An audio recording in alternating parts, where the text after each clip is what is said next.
घरेलू हिंसा के लिए कोई पितृसत्तात्मक सोच है या पुरुष प्रधान सोच है, तो क्या ये मेरा कहना सही होगा या गलत होगा? बिल्कुल सही बोल रहे हैं आप।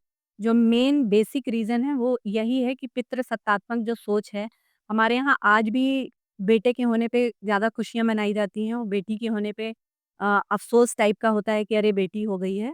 क्योंकि उसको फिर आगे चल के पढ़ाई-लिखाई में जो खर्चा होगा, सभी चीज़ों में जो उसके पालन-पोषण में होता है खर्चा तो वो होता ही है, साथ में बोलते हैं अरे अब इसके लिए हमें दहेज भी जुटाना पड़ेगा, जो कि एक बहुत बड़ा रीज़न है पितृसत्तात्मक सोच और जो हम देखते हैं एक इंडियन फैमिली में कि जो पुरुष होता है, वही घर का मुखिया होता है।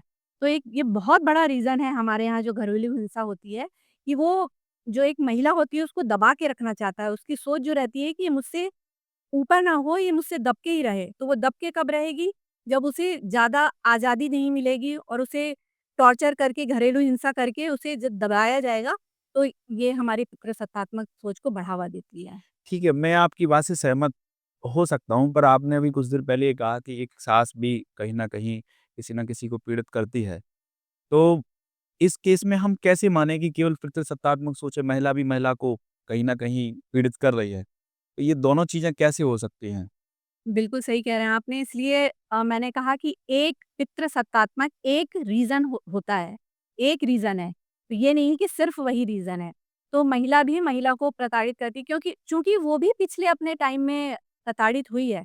तो एक सोच बन जाती है ना कि मैं प्रताड़ित हुई हूँ तो मतलब ये ऐसा ही करना होता है।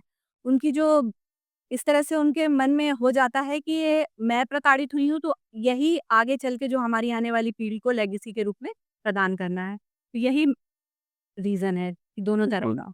मैं पुरुष होने के नाते एक प्रश्न पूछूँगा इससे अलग थोड़ा-सा।